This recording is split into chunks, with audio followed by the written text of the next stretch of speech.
Hello everyone, welcome back to my channel. मैं doctor Priyanka आपके अपने चैनल में आपका बहुत बहुत स्वागत करती हूँ।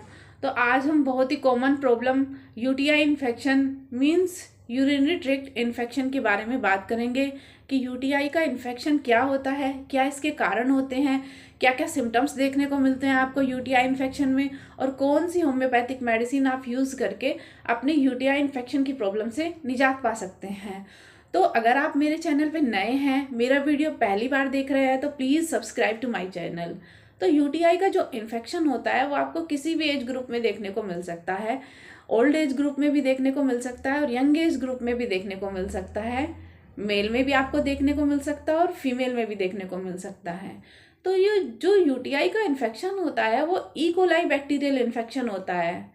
तो हम यूटीआई को समझने से पहले सबसे पहले एक्सक्रीटरी सिस्टम को समझते हैं कि एक्सक्रीटरी सिस्टम क्या होता है। तो जो किडनी होती हैं वो हमारी बॉडी का मेन एक्सक्रीटरी ऑर्गन होती हैं और किडनी बीन शेप्ड होती हैं और लेफ्ट और स्टोमक के निचले हिस्से में लेफ्ट और राइट साइड में थोड़ा पीछे लोकेटेड होती है। तो किडनी क्या काम करती है? ब्लड के वेस्ट मटेरियल को फिल्टर करने का काम करती है किडनी। ये किडनी से ब्लड पास होता है और वहाँ से जो वेस्ट मटेरियल होते हैं वो फिल्टर होके यूरिन बनता है। तो हम यूटीआई का जो इन्फेक्शन होता है वो दो तरह का होता है। एक तो अपर यूटीआई इन्फेक्शन।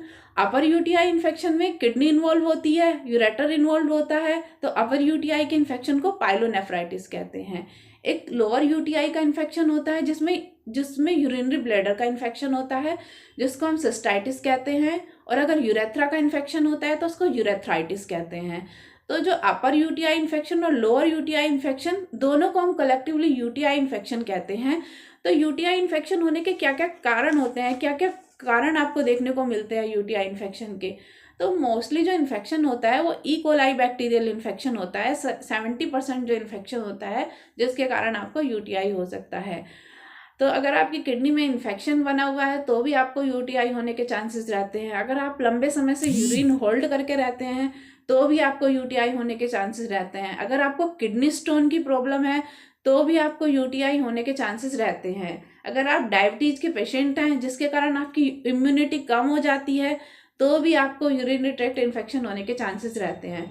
अगर आप पानी कम पी रहे हैं जिसके कारण यूरिन जो कंसनट्रेटेड हो गई है तो भी आपको यूटीआई इन्फेक्शन होने के चांसेस रहते हैं। और अगर आपको प्रोस्टेट की प्रॉब्लम है तो भी आपको यूटीआई इन्फेक्शन होने के चांसेस रहते हैं। और जो मोस्टली पोस्ट मेनोपॉजल फीमेल होती हैं जिनमें जो एस्ट्रोजन का लेवल होता है वो कम हो रहा होता है, तो हार्मोनल इम्बैलेंस की वजह से भी आपको यूटीआई होने के चांसेस रहते हैं।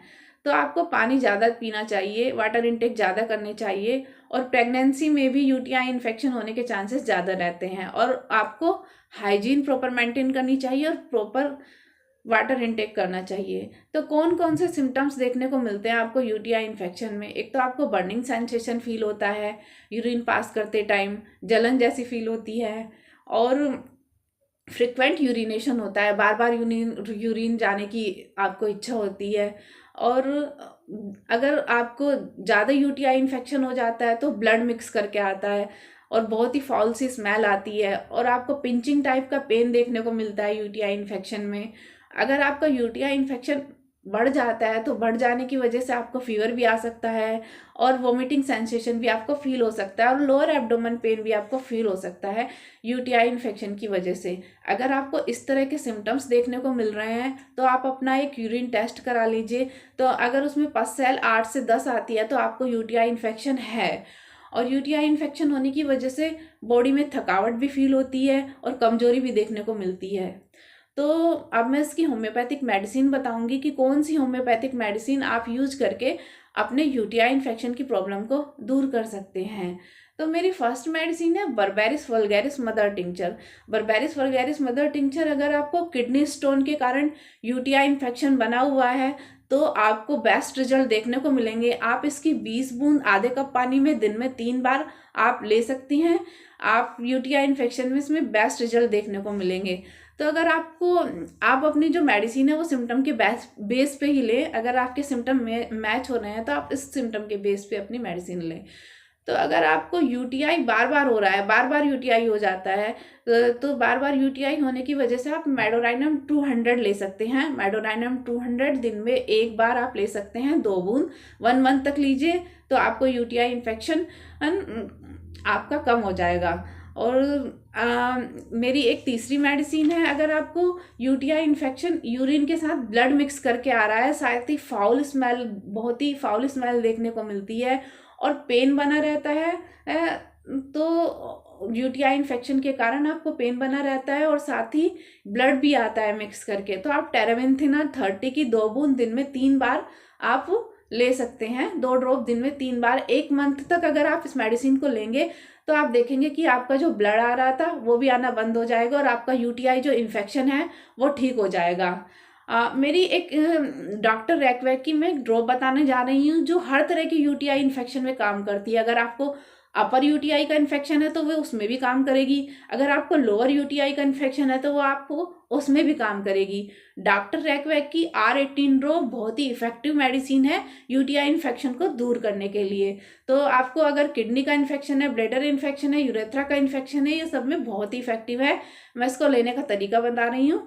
15 बूंद आप दिन में 3 बार आप इसको ले सकते हैं।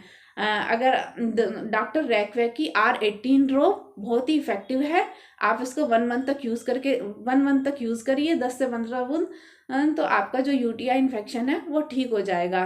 तो ये बहुत ही इफेक्टिव मेडिसिन है यूटीआई इन्फेक्शन को दूर करने के लिए। तो आशा करती हूँ कि I hope you like my video. If you like my video please subscribe to my channel and thank you for watching my video. Thank you.